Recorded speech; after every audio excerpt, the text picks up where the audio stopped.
Are you a film fan who loves the ultimate home video experience? Look no further than The Disconnected.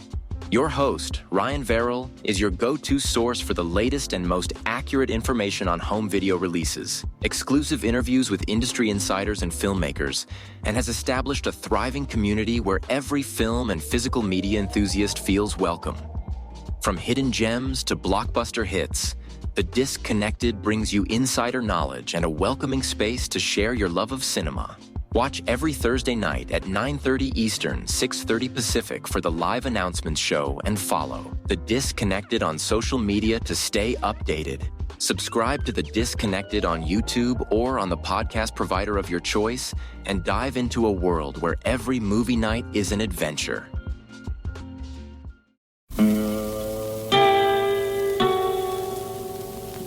Hello, filthy movie lovers. My name is Gentry Austin. And I'm Casey Scott.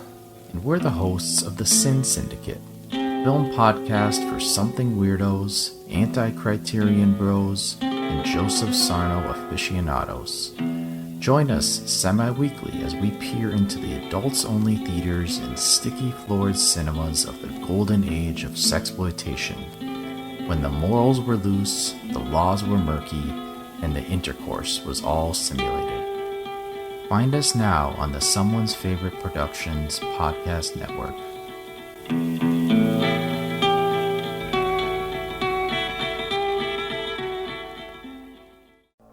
If you're looking for more horror outside of the mainstream, look no further than Unsung Horrors, a podcast about underseen horror movies. I'm Lance. And I'm Erica. Every other week, we'll cover a horror movie with fewer than 1,000 views on Letterboxd. We'll even give you double feature recommendations to pair with the movies we discuss. From gothic to shot on video, from slashers to comedies, from giallo to J-horror.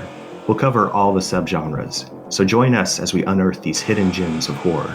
Follow us on Instagram, Twitter, and Facebook, all at Unsung Horrors, available wherever you listen to podcasts. And part of the Someone's Favorite Productions podcast network.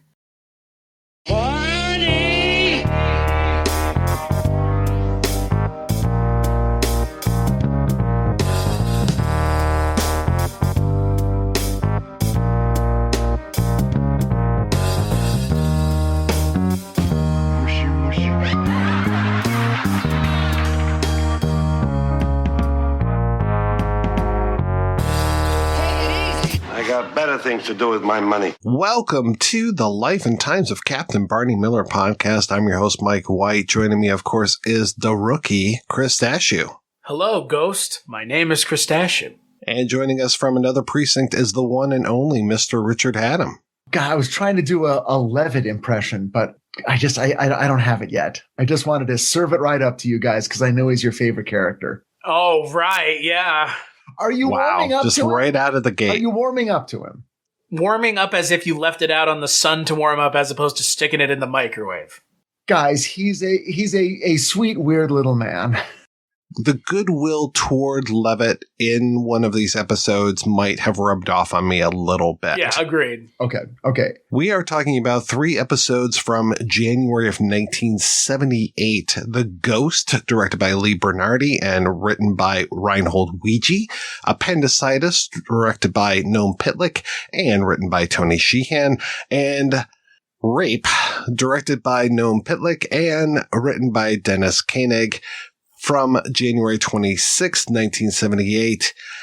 And I guess let's talk about Ghost. Let's save the best for last, shall we? Let's talk about poor Kenneth Tigar being plagued again by the supernatural. He's not going to turn into a werewolf this time, ladies and gentlemen. He's playing a different character who is now besieged by a poltergeist.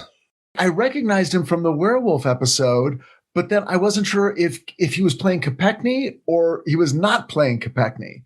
And I don't think he was playing Kopechne, but then he comes back a third time as a guy who's possessed, doesn't he? He definitely was into the supernatural when it came to the Barney Miller reverse. But he's only playing the same character 2 of those 3 times. Is that correct? I think you might be right. When they brought him in in this episode. They weren't like, it's Kopechne again. This time he's not a werewolf. This time he's got a ghost. They're not doing that whole routine. It's just like, here's a guy, he has a problem, but he's very recognizable and very good. I really like him as an actor. He's got sort of a Paul Rudd quality to it. Speaking of Paul Rudd, he went toe-to-toe with Loki in the Avengers. That's where most people will know him, like most lay people will know him. Is that right? Is he still alive and acting? Oh, yeah. He was on Billions as recently as this year, and he was a series regular, it would seem, or a series player on House of Cards, you know, the quality of that show being what it was, but he was on that show. The House of Cards, the Netflix show. Yeah. That's weird because I watched at least a season or so of that, and I don't remember it, but okay. Yeah, he was on it several times. Yeah, he's still acting, was on another connection. He was on Man in the High Castle, where he played, of all characters, Heinrich Himmler. Yeah, Frank Spotnitz connection there. Old. He has been in, 1, 2, 3, 4, 5, 6 episodes of Barney Miller. We've talked about now, this will be the third.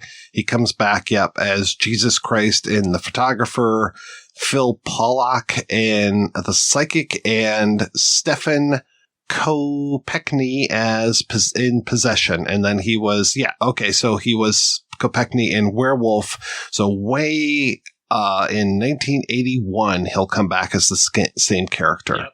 And then he was Fletcher in Massage Parlor. We probably talked about it last time I was on.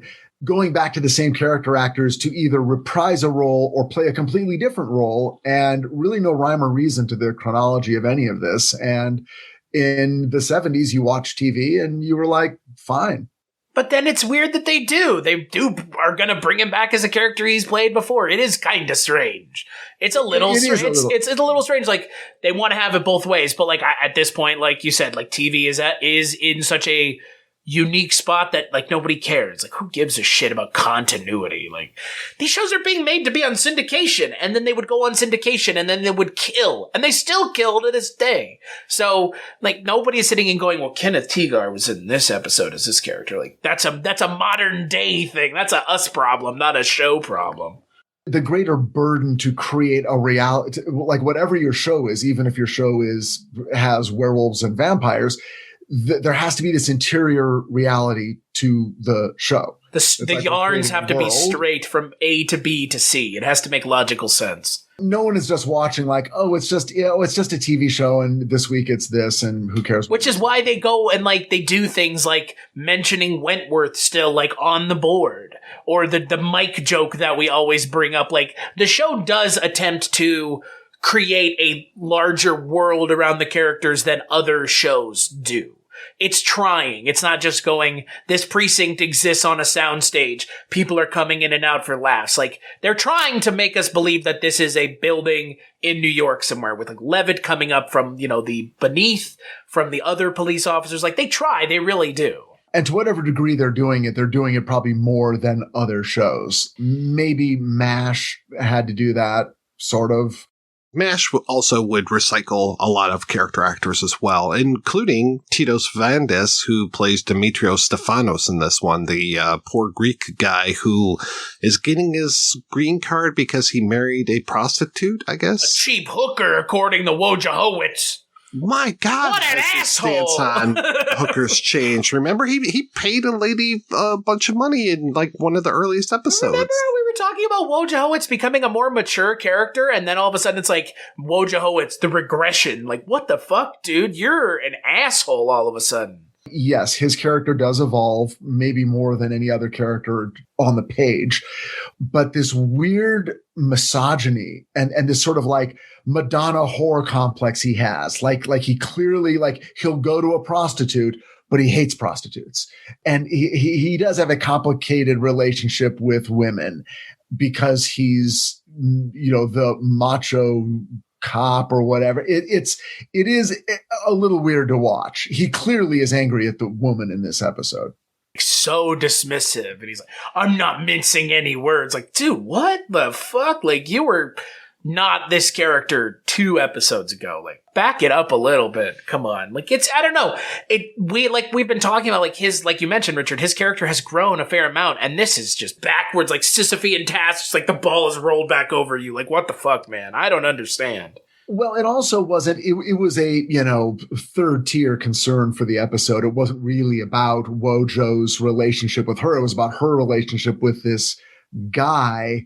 It's sort of two things going on at once.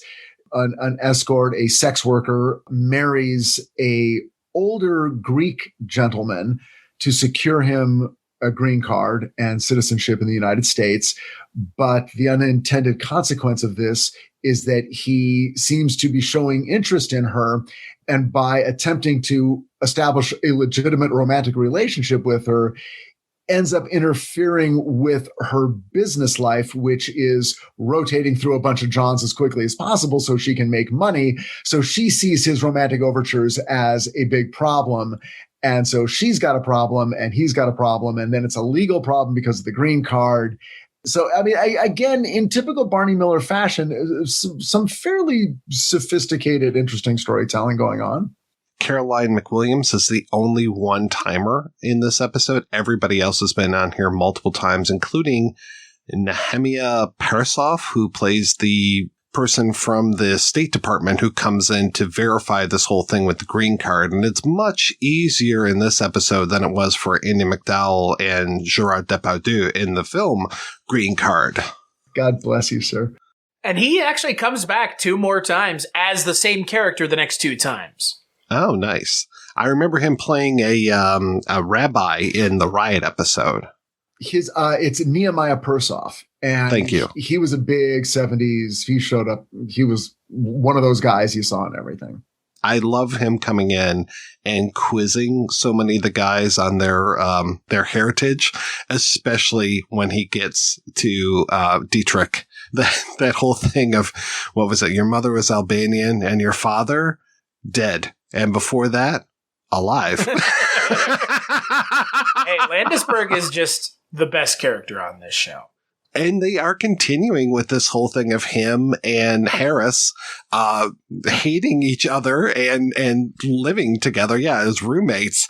I love that we have an actual thread through this. That is not just something that you drop every episode. I did want to mention Nehemiah Persoff. I know him as Papa Mouskowitz from An American Tale. He was big voice actor. Yeah. For those of you that are into The Immigrant Story is Told with Mice by Steven Spielberg, that's the film for you. Oddly specific film, but it does exist if you want to watch it. Not to be confused with Fievel Goes West, which is its own thing. Where you get John Cleese as a mouse, correct? I think so, yeah. A big English dandy. I remember him rolling cigarettes, smoke, because mice like to smoke, of course, like everybody else. Just like anything else. I love Titos Vandis in this episode. He's one of my favorite, characters from this show that I will remember as this kind of horny Greek guy, which is kind of the character that he plays in Fletch Lives at the beginning of the movie as when I saw him on screen, I was like, that is the old guy from Fletch Lives. And then when I looked on his credit, I was like, that is the old guy from Fletch Lives at the beginning who, and I kid you not, mistakes Chevy Chase in a drag for an actual woman. And he's like, what's your name, sweetheart? It's like, there is no way you mistook Chevy Chase for anything other than Chevy Chase in a wig.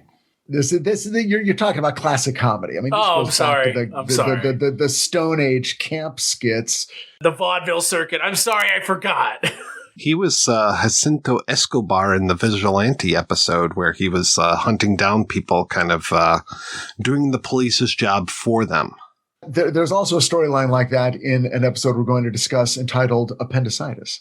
Yeah, that's correct. Yes, but this man was more, not necessarily Bernard Getzing it, but he was definitely like, hey, the cops are way too busy. I'm going to help take care of things. So, yeah, it is very similar to what we're going to talk about in the next episode.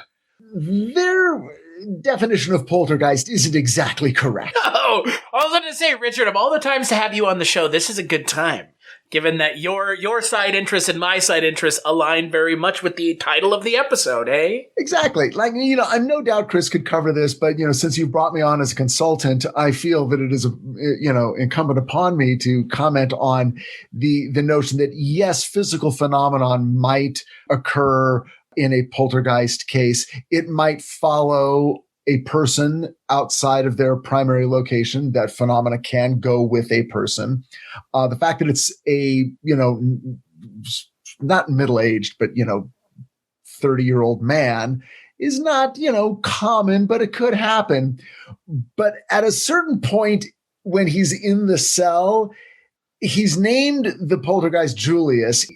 Apparently the ghost has an identity, and then the ghost starts physically attacking him. Now that crosses a line of reality that I cannot condone. But the hat rack was just too much for me. No, that scene in the cell was a little much. The hat rack I thought the hat rack and those kind of things, that's like fun. It's like give the audience a little like maybe, who knows. But yeah, the stuff in the cell it was more like the werewolf stuff. It was essentially like put Kenneth Tigar in a cell and just say, be wacky for 5 minutes. Like, exactly. Well, and you can, with the werewolf, you can do it. With possession, you can do it. But with the ghost thing, it's like, well, really, it should just be weird things falling off people's right. desks. The cell door opens on its own. Like, don't have him get attacked. Like, I honestly thought towards the end of the episode, once, he's taken off and, quote, the banana boat, which is, Harris is just so goddamn mean. I love it. Something falls off of Barney's desk at the end. I really thought they kept showing the cell door in the back and it was open. I was like, oh shit, the cell door is going to close or something. And it's like, it happens off screen. And I was like, oh, come on. Like, who cares? Who cares in this show? Put a little fucking fishing wire and pull that thing. Come on, you can do it. I mean, what's the harm? They essentially already did it with the coat rack falling over. Well, what they did was they changed it from being a poltergeist joke to sort of being a Dietrich joke. Dietrich looking in and going, hey, how are you? Right. Hi, I'm Arthur. Dietrich, and walking in, and you're like, okay, now the joke is it just Dietrich being a weirdo again? Like, what are we more scared of, the ghost or Dietrich's behavior? Why not both, frankly? For losing Abe Vigoda, which not dead at this time, but not on the show, Steve Landisberg has really stood up and decided to make a character really memorable in Abe Vigoda's stead. Because again, Fish is a memorable character, obviously. But Dietrich, I would think, is verging on being just as memorable, at least for me. Well, and he's also very memorable in the next episode, Appendicitis, where they arrest a man who has stolen breakfast items or dessert items, I should say. He hates sugar, but yet he's addicted to sugar. Of course, they try to lead us to believe that he's talking about cocaine at first, but he is just as addicted to sugar as somebody else might be to cocaine. And of course, Landisberg, Dietrich, has to give him a whole history of cane sugar and processing and all.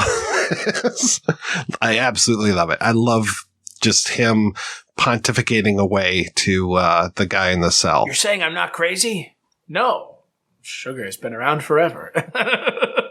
This episode is named after what happens to poor Nick, which is kind of scary when you realize that Nick isn't going to be with us for too much longer. I mean, on Earth, that is. Yeah. In reality. Not only that, but isn't it the second time his life is in danger? He gets shot in the cheek. Have we hit that episode yet? I remember that. Yeah, that was a while ago. Remember, but it's not this cheek. It's the ass cheek. Yeah, I remember that. Yeah.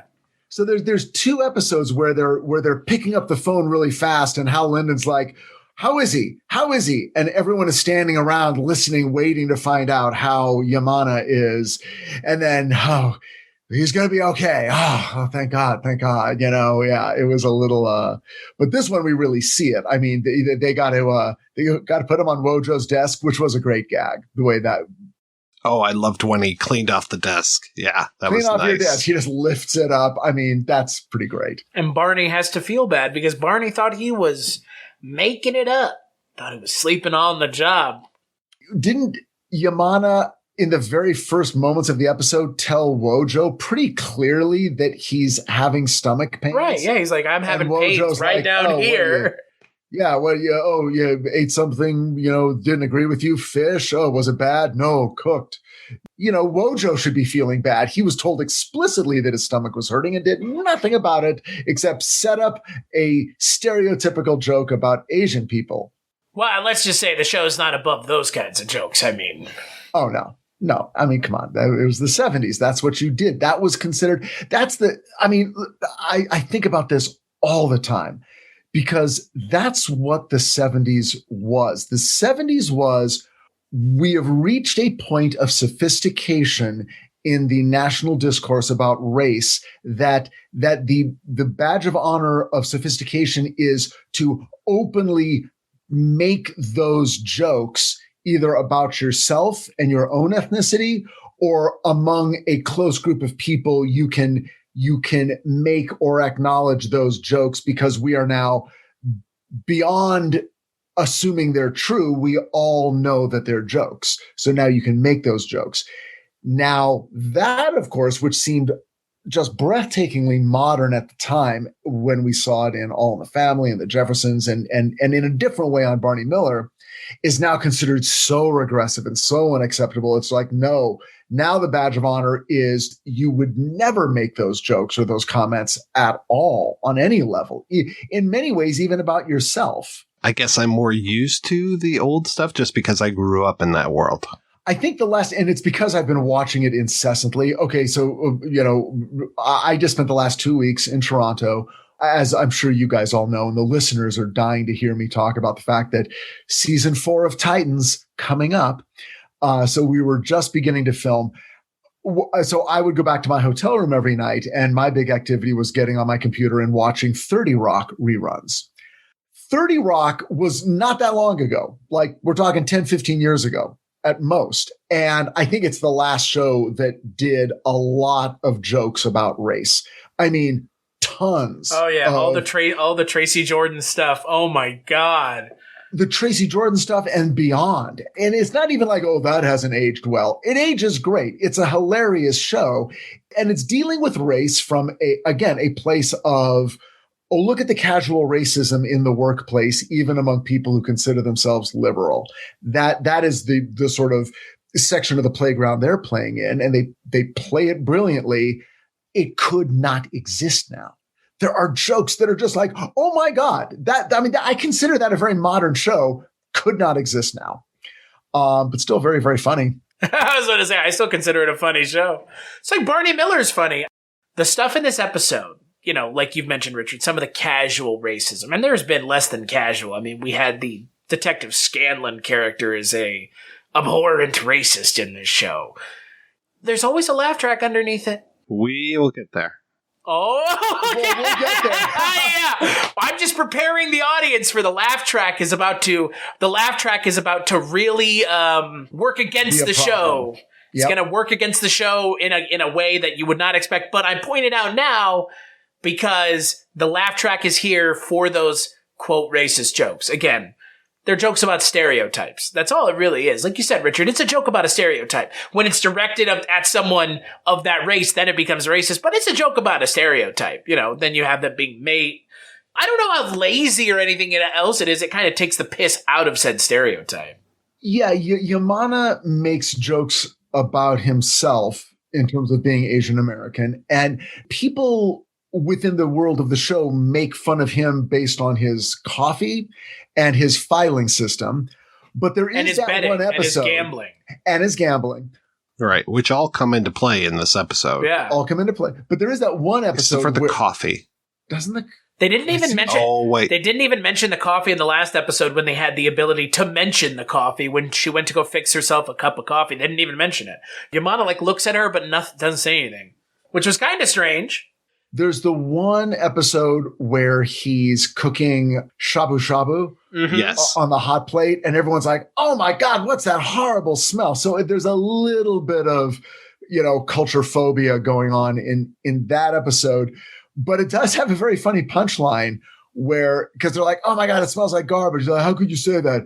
We got there's fish heads and carrot tops and potato peels. my God, it is garbage. It's a self-own, but it was, it's funny and about as close to, again, kind of dunking on a culture that among our main people, you know. Well, and we alluded to this one earlier, but this one has Jack Bernardi as Abel Kleiner, who I love how he just comes into the precinct, just walks right over to the most wanted board and starts looking at different people and their bounties. He's a modern day bounty hunter, this tiny little guy who is actually shorter than Levitt, which I love that. You know, I mentioned at the beginning that he was kind of rubbing off on me a little bit in this, and this is the episode. This is when all of the guys in the precinct are just like, hey, he's kind of cute, isn't he? Because he's trying to come in there and talk to Barney about his service record while Nick is having this appendicitis attack, but Levitt just doesn't give a shit. And then eventually he gets hooked up with Abel Kleiner, and they go out and arrest Victor Jurassic, played by Nick Klar, who is a very bad man hanging out in New York that Kleiner just happens to recognize, and they arrest him. Levitt helps out and brings him back, and then turns down any part of the reward. It very clearly in earshot of Barney. Jurassic spelled with one S, Richard, before you ask. Yes. I was like, wait, they really are saying Jurassic. They sure are saying Jurassic. It's kind of quite a name. Cool name. That's a cool Yeah, name. Victor Jurassic. Yeah. Abel Jurassic. Kleiner is a great name, too.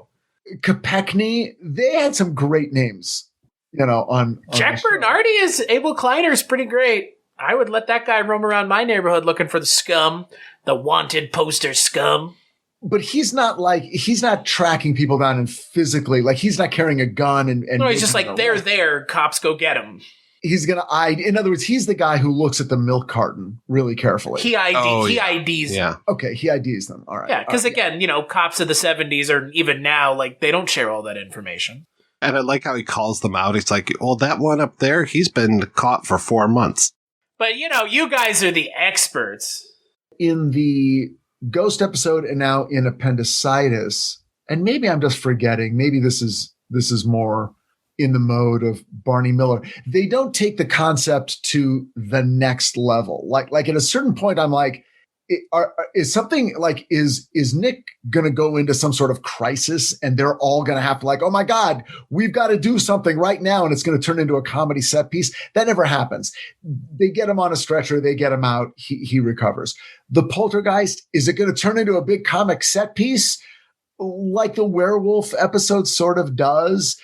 No, you know, it goes to third base, but never tries for the home run, which maybe is more the Barney Miller style. Well, I think it's also a little bit of always having an ABC plot plus the half an hour. You got to shove a lot of stuff into this. Yeah, and they don't go for the goofy stuff. They go for the character stuff. So it's like, yeah, rather than having them all run around, like they do a little bit of the go get something cold. Okay, I got popsicles. They do a little bit of it, just enough. And then it's like, okay, we're done though. We're not, no one's giving birth in the back of a cab. You know? Yeah, it would seem that the show has moved more into character-driven comedy as opposed to being a straight-up sitcom. Which leads us to the next episode. Oh, boy. You want to go there. I don't want to go there, and I don't even want to say the title of the episode again, ladies and gentlemen. It's the R word. It's the word that you're thinking of that would get you demonetized if you said it on YouTube. And yes, that's a real thing. So this episode... Oh, my God. On a very special Barney Miller. I was so happy to see Joyce Jameson, who I mostly know as one of the 3 reporters from Death Race 2000. She's fantastic. Her husband, played by Michael Pataki, I mostly know him as Myron Count Malachi of the Malachi Crunch fame from Happy Days. Great voice actor, also shows up in a bunch of stuff, including the incredible Jailbait Babysitter from 1977. But in this, he is married. Marvin Lindsay is married to Catherine Lindsay. And the A story of this episode is that she is a victim of spousal rape. And in 1978, when this came out, that was still very much a odd thing to talk about. It was not necessarily recognized as being illegal. And it was the subject of many, many laughs through this whole thing. And my God, my skin was crawling watching this. And this isn't just coming from some, hipster, wokester type dude from 2022. It was really tough to watch as a 50-year-old man watching this thing from when I grew up. Man, did this not age right at all. You hit on something that I think is central to this episode and the way it's consumed. If you had a little dial at home on your television where you could turn off the laugh track if you wanted to, in a weird way, I think that would solve 50% of the story's problems. Because again, I think on the page, they're not sniggering at her. They're genuinely being people of their era where they're like, well, we're not laughing you out of here. We're just trying to get a handle on the actual legality of what just happened. Like, no one is saying you shouldn't be here, but is that illegal? We actually don't know. And then, of course, they bring in, okay, so the guy walks in who is the husband's lawyer. By the way, that struck me as very weird. The husband looks like he works in a sewer, and this lawyer comes in a 3-piece suit, looks like he charges about $600 an hour. I'm like, he's got this guy on retainer? Very rich sewer, Richard. That was weird. Then they bring in the district or the assistant district attorney, and in what for the time was a very smart bit of writing, it's a female district attorney who 100% is like, yes, this is rape. Just because you're married, you're not allowed to force yourself on your partner. And she's basically the spokesman for that point of view. So again, if it had just played out without a laugh track, it would have been an interesting window into a question that was a live question in 1978. I completely agree, because I was really trying to pay attention. We talked about Wojciechowicz having the bad things to say about the prostitute in the first episode we discussed in this episode.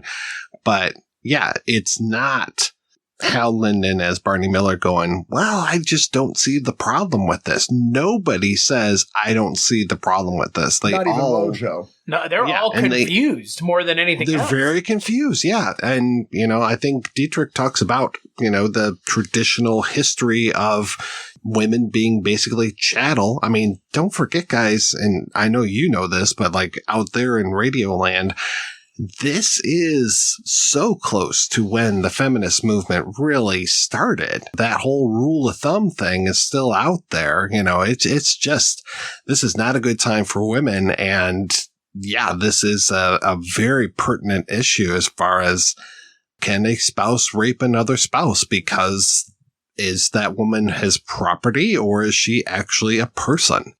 There was also a thing that you guys, Mike, you for sure remember. Chris, I don't know, because you're a little bit younger. But this is when a phrase swam into our lives where we were suddenly hearing about date rape. And that was a distinction that was being made. And again, it wasn't being made. It was being made because people were confused. So it was like, because I think, now I was, a kid in the 70s. I was, I was 12 or something when this episode aired. And so I'd heard about rape, and it was something that got talked about on shows and on All in the Family. There was a famous episode where there's an attempted rape. But in the mind of most people, it was a thing that occurred in a park after midnight between two strangers. And then it was like, oh, there's this thing apparently called date rape. So what? It's like, well, you're on a date with someone, and then at a certain point during the date, sex happens, and then later it turns out that the girl didn't want that sex to happen. Like, this is the conversation that would be going on in 1978 about date rape. And you're like, whoa, that's weird. And it was still sort of balanced on the premise that people weren't sure if it was really rape. Because it's like, well, but you said you'd go out with the guy, right?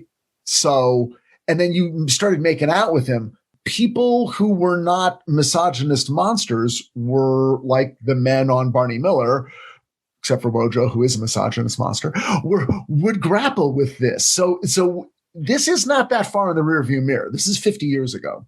The first case of marital rape becoming a crime was 1975. So this 3 years prior, the first time it was outlawed was in South Dakota in 1975. It was still legal in many states. It wasn't until 1993 that North Carolina became the last state in the union to outlaw it. So you've got a long window in there. So at this point in New York City, I don't know when spousal rape became illegal in New York. So it might have very well had still been legal. This is a very much a topic of the day. So they were right there with this one. Which is interesting given that what you mentioned, Richard, about All in the Family, they didn't go that route with this episode, which I think speaks to the people who wrote this show, is that instead of going, well, they brought Wentworth back and Wentworth got raped. It's no, let's have this. Again, without the laugh track, like you said, Richard, without the laugh track, it is kind of an interesting look at the topic. With the laugh track, it's an abomination.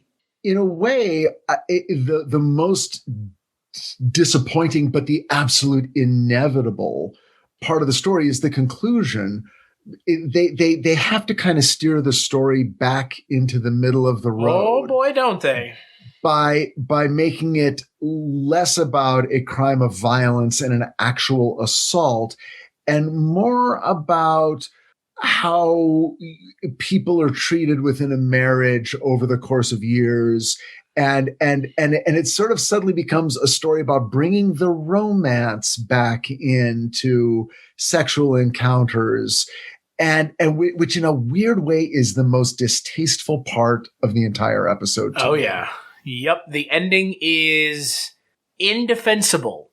We're going to go and we'll talk it out. And the husband is just like completely detached and he's just repeating what she's saying. Like, oh my God, what is this fucking nightmare of a show all of a sudden? Because the laugh track is bad, but the ending is just, well, it's because, worse. Again, it's almost like the language didn't exist, or even the sort of the logic, the mindset. The logic didn't exist to actually follow through with the premise. So they had to sort of course correct and make it about, okay, the next time you want sex, how about putting on a record and lighting a few candles before, just like how Lyndon does, man. Comb that mustache. Just like how Lyndon does. And by the way, but that's a different story. Like you could tell that story with Fish and his wife, but it wouldn't start with you raped me last night. It would start with you're not. It's like it's Valentine's Day and you didn't. The romance has gone out of our marriage. You're no Romeo. Like that's essentially like. The solution to I'm a guy who is capable of and inclined to assault my wife, and the solution to that is poetry. Man, that is very hard to reconcile, even on the page nowadays. I would not say these two parts don't fit. Let's put it that way. There's no this, as Wojo would say. No. And what's really unfortunate about this episode, frankly, more than, the way they just about as bad as they handle the rape, is you have other actors who are here in B and C plots. Because for some reason, they didn't just have the entire episode be about what happened in the A plot. It's like, oh no, we have to have Dick Baldazzi here as well, who comments on it for whatever reason. And Harvey Gold too. Like these poor actors got drug into this episode. And that's a shame, really, because the B and C plots don't even need to be here, frankly. But here's the weird thing. I guarantee you, everyone involved in this, and this is not.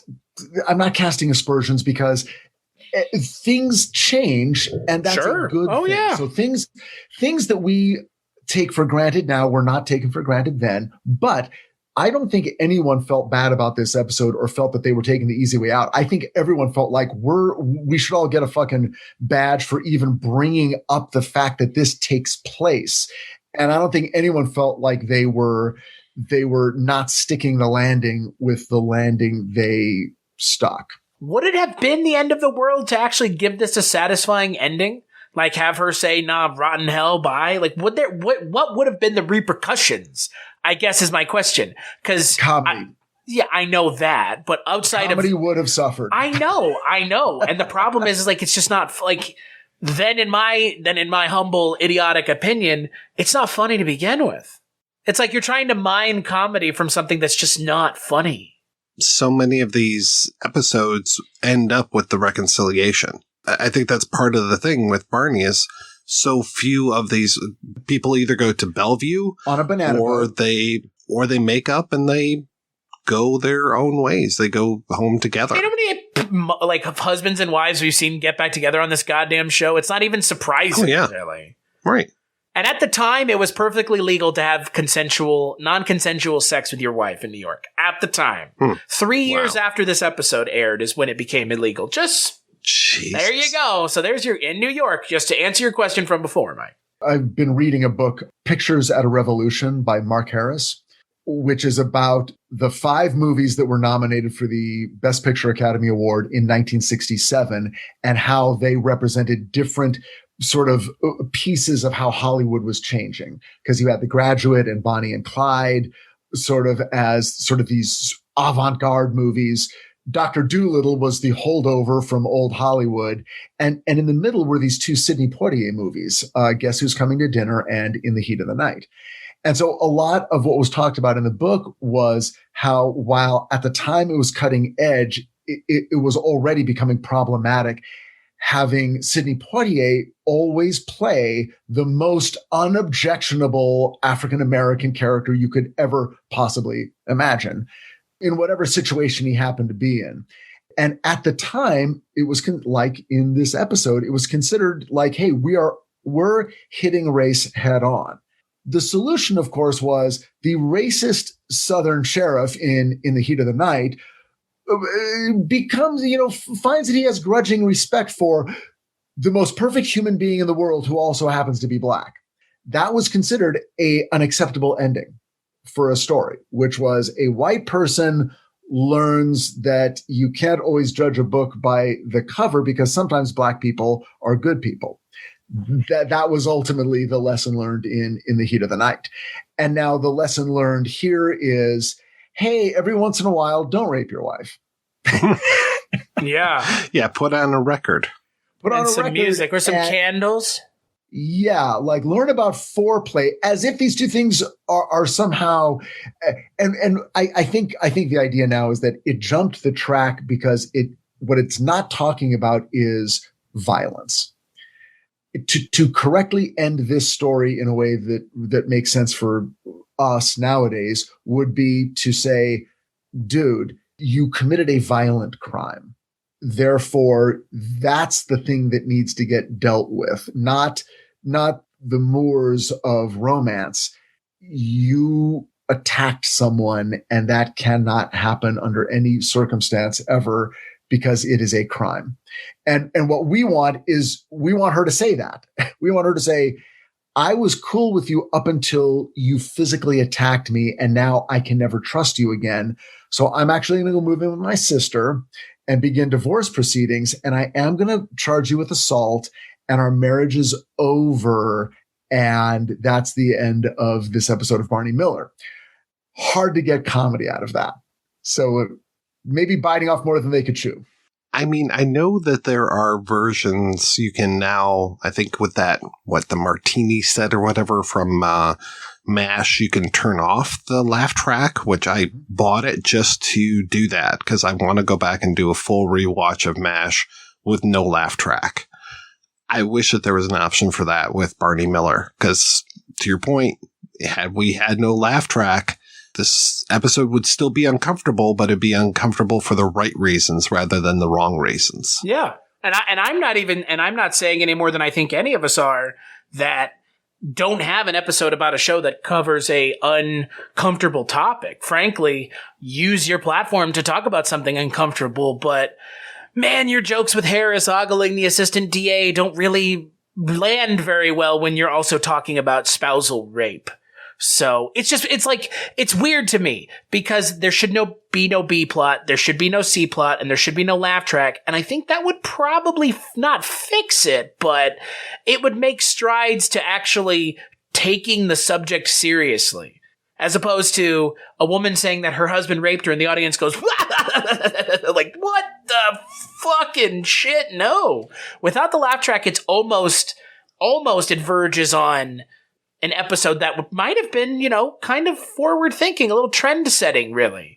But with that laugh track, it's just it's real bad. And the ending in and of itself is its own big problem. But the laugh track makes up a bigger issue than I think even the ending does. The ending is less surprising. That's just kind of Barney Miller. Like, I'm not surprised by the ending, but I'm disappointed by the laugh track. The laugh track is having sand rubbed in your eyes. Mm-hmm. Lemon juice in the wound. Oh yeah.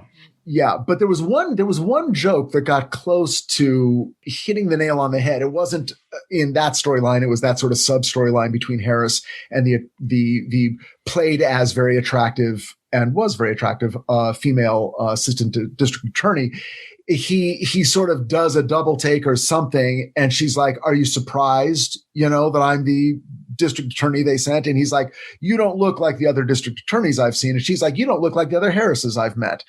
And I'm like, "Oh, is that like, hey, a female district attorney at this point is not that much rarer than an African-American police detective. Acknowledge that we're both here only by the good grace of whatever, enlightenment our society has reached by 1978. And I was like, oh, that's interesting. Are they going to keep going with that? But then they kind of didn't. That was kind of the one joke. And instead they went the other way, which is, I'm a bit of a hound dog for that well-dressed woman. And then she gives into it at the end. She's like, I'll buy you lunch. Right. Drop by, I'll buy you lunch. And it's like, oh, okay. So, all right, well, love and romance in 1978 in New York City, I guess, that's juxtaposed against spousal rape. Like, great. Barney Miller just. Well, but I mean, go rewatch Saturday Night Fever. Oh boy. Yeah. I mean, that's another one that, like, if you haven't seen it recently, you go back and watch that, you're like, oh shit. I mean, literally just casually forcing sex on people who don't want it. That was a thing. And it was not clear to everyone involved that it was always, always, always not okay. Revenge of the Nerds. I mean, that's a movie that people like. Go watch. Like, there's a fucking straight up rape. Like, great. Like, and it's just like, it's like not funny at all. Aged poorly. If you have sex with a woman who thinks you're somebody else, but you're wearing a mask at the time, that's yeah. Or if if your girlfriend is super drunk and you just like hand her over to the local nerd while you're more interested in Molly Ringwald, also rape. Yeah, the whole get her drunk thing through the 80s is absolutely in play as comedy fodder. What I did like about this episode was that they did bring out the law. Like, there was like, okay, here's what the law says. Here is the actual letter of the law as it stands right now, which I didn't know and was interesting. And Mike, you bringing in real life context is great, because even though I knew, like, sort of emotionally something was going wrong here in this episode, I did not know the letter of the law in New York City at the time this episode was airing, which is really interesting. And I'm glad they brought that in, because it's like part of what the writer was doing was saying, just so you know, guys, this actually is a gray area. So if you don't like that, maybe do something about it. Don't Kill the Messenger, Barney Miller episode. Which is why it's so weird that there's a fucking laugh track. Like, why include the laugh? Like, why couldn't a cop show be serious? Just for one episode. Like, why not? I don't understand. They dropped the laugh track on the Edith Bunker gets raped episode. See what I mean? Like, it's the precedent has been set already. Like, why not do it? Why not? What is the worst that can happen? Nobody watches that episode. Guess what? Nobody should watch the episode anyways. Definitely now. This is one of the episodes of the show I would say there is absolutely no reason for anyone to watch it. Like what can be garnered from this? Well, what can be garnered is this conversation. Sure, but I like, look, if you're, I'm talking to the college student who's in the critical studies, American sitcoms of the 70s and what they say now. It is interesting, and I know. Like, by the way, I was talking about 30 Rock. Apparently, there are four 30 Rock episodes that have been pulled from everything because of characters in blackface. Yeah, that sounds about right. And we're not one episode where Jenna puts on blackface because she wants attention. There's four of them. So they've traded in that a lot, apparently. And my feeling is mixed on these because, like, I'm all for trigger warnings and I'm all for running the disclaimer that says, "Hi, everyone. My name's Tina Fey." There's an episode that seemed like a great idea in 2008, which now seems a little ill-advised. We used blackface. So if you don't want to see that, don't watch this episode. If you want to discuss blackface in the history of comedy, that's another discussion. Welcome to this episode. Things should get talked about. This episode is uncomfortable to watch. It's upsetting that laughs, but it did take place within our lifetimes, and the complexity of the subject was fully acknowledged within the episode. It was not, quote unquote, played solely for laughs. I will say that. I do wonder then why they included the laugh track if other shows had done it without. I wonder if they were sitting there, if Danny Arnold was sitting there in the writer's room and just... It's a network decision. Somebody probably said, should we include the laugh track? And somebody else said, yeah. And somebody else said, I don't know about that. I mean, there's got to be some pushback. Otto Bruno's book hopefully covers it. I would hope Otto's book covers this in some respect. If there's a story behind it, I would love to hear that story. Yeah. I know Ken Levine, who was one of the writers and then eventual showrunners with his partner David Isaacs on MASH. And he talks all the time about how Larry Gelbart, the original showrunner and co-creator of the show, begged the network CBS to have no laugh track on any part of the show ever and fought them to a draw where they could suspend the laugh track during the operating room scenes. So so from episode 1 to episode last, there are no laughs in those scenes, but then outside of the operating room, there is a laugh track. In almost every episode, there might have been one or two exceptions. That being said, tells you it was a big network thing. Networks really, really, like dollars and cents, wanted. It would almost be like asking a network not to air any commercials during. Sure. Yeah. It's like, what do you think we're doing here? No. So it was a big deal. This was not in other words, this was not up to the creator to decide whether they wanted a laugh track or not. It was a network decision, and networks were not willing to let go. Sure. I just wonder how much pushback there was. I would love to know. Yeah. The last time I remember them showing something without commercials was Schindler's List. And it was still sponsored. It was sponsored by Apple or whatever, which would be ironic. Very goddamn, that would be ironic. Horrible, horrible irony. What did you think of these 3 episodes, Richard? Since you only come on once a season, what did you think of these 3 episodes? What do you think of this 4th season of Barney Miller?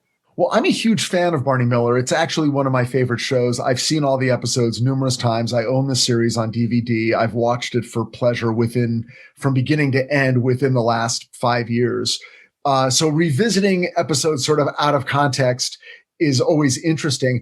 I would say that the rape episode, which we have now discussed pretty thoroughly, notwithstanding that these episodes I enjoyed, I would say they are mid-level. They are not among, again, rape notwithstanding, they are not my least favorite episodes, which I think would collect more toward the beginning of the series run. They're not among my favorite episodes, which I think if you graft might fall into upcoming episodes. But these are good sort of mid-series Thursday night, let's watch Barney Miller. I'd say they are all in the good to slightly good plus grouping. Tonight's showing, sponsored by Ford Motor Company, will air without commercial interruptions. NBC Enterprise President John Aguiola said last week that it was the first time that so lengthy a film, 3.5 hours, would be shown on primetime network television without commercials. Ford will air a special-made 60-second ad before and after the broadcast. That's from 1997 when they showed Schindler's List on NBC. Oh, no! Yeah. For real? Yeah. For reals. Yikes, man. Somebody don't know their history too well. Yikes. Couldn't they have gotten Volkswagen? Right, yeah. Now presented by Ford and Volkswagen. Great. Wow. Crazy, right? And the U.S. government, specifically NASA and other defense contractors. Guys, I swear to God, that was a joke. I believe you. I believe it. The fact that that's real is mind-blowing to me. Yeah, and I didn't see anything in that article from the Washington Post that talked about the irony of Ford being the ones to present. I think that, I can't remember the latest Ford who's in charge of stuff, but they have definitely owned up to that, and they're trying to fix the reputation, and that was probably one of their first acts of penance. Was the special hosted by Mel Gibson? Yeah, right. Oh, God. Mother of God in heaven. What you're about to see is a work of fiction.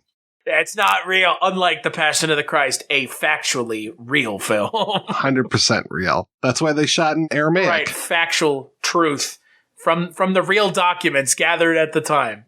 Before we talked, in this episode about the show, I would say, Mike, we were trending in a direction of the show is really hitting its stride. Oh, and I'm going to continue to say it really is. Again, the rape episode notwithstanding, Appendicitis pretty good. Ghost pretty good. The rape episode, the laugh track and the ending being what they are, still it's kind of ballsy to do an episode about it. My prediction is that you guys will, your opinion of the show will just continue trending upward. But, we'll see. I so love coming on once every Barney Miller season just to kind of check in with you guys and see where you are with the show and where the show is with the show. And it's always fun to rewatch episodes. So if you guys, I would love it if I got another invitation to join you in season 5. And you probably will. And just think, next time you're on, Jack Sue will no longer be on the show. Oh, yeah. Yeah, because that's in between 4 and 5, right? Or sometime early on in season 5? Never to truly be replaced by a new cast member. So the Jack Sue retrospective would play at the end of the next season. Oh, okay, so the end of the 5th season? Yes, but I don't think he's on the show anymore in the later 5th season.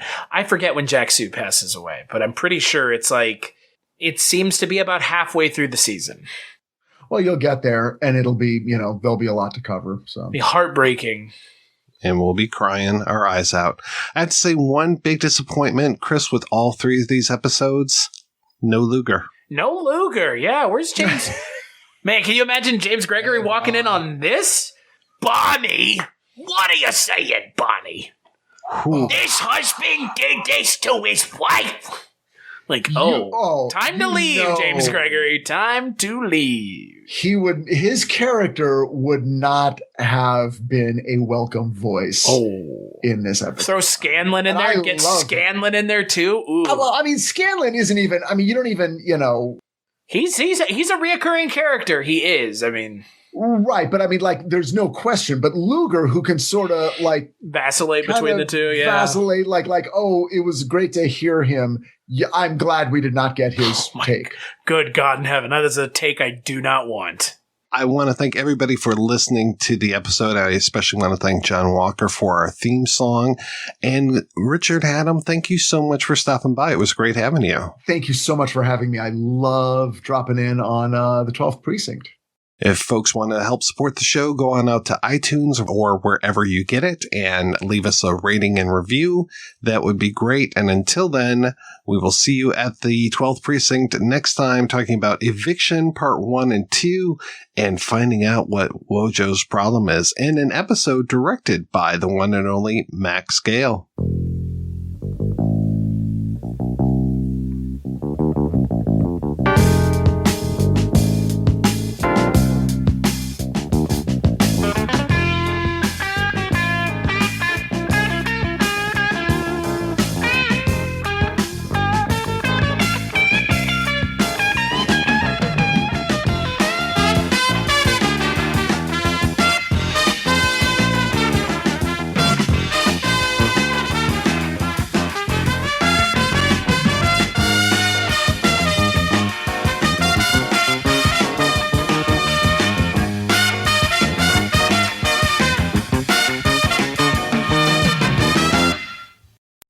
Hello and welcome to Tumbleweeds and TV Cowboys. My name is Hunter. In this podcast, I'll be joined by a different guest each week to discuss a classic Western movie or TV show. I've been a fan of classic Westerns for as long as I can remember, and in recent years, they've become very nostalgic for me. I love the aesthetic, the tropes, and I love seeing different filmmakers' takes on them. At their best, they're incredibly entertaining, rewatchable, and some of my all-time favorite movies are Westerns. We'll mostly focus on Western movies made in Hollywood, but we'll also be covering spaghetti Westerns, and one thing I'm very excited to get into are Western TV shows. I've got some amazing guests coming on the show, film professors, historians, and podcasters. And Tumbleweeds and TV Cowboys is part of the Someone's Favorite Productions podcast network, and many guests on the show will be from other shows on the network. Thanks for listening.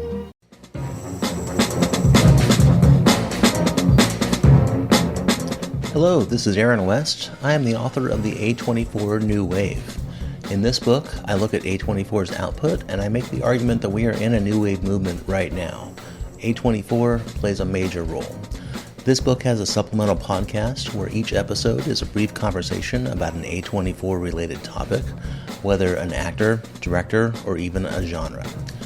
As I continue research for the book and conduct interviews, I expect to record podcast episodes with people involved with the company. You can find the podcast at cinejourneys.com or wherever you find podcasts, and we are proud to be members of the Someone's Favorite Productions podcast network.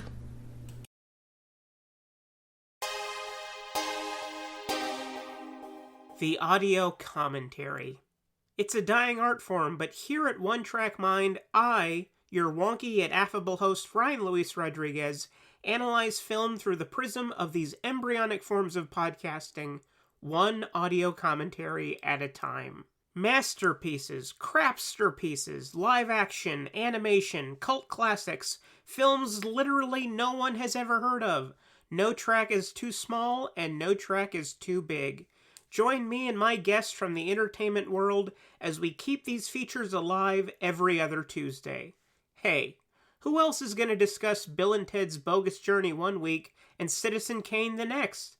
Us, that's who. Sure, you have to put up with my voice, but there's a certain give and take in this industry. That's One Track Mind, part of the Someone's Favorite Productions family and available wherever you get your podcasts.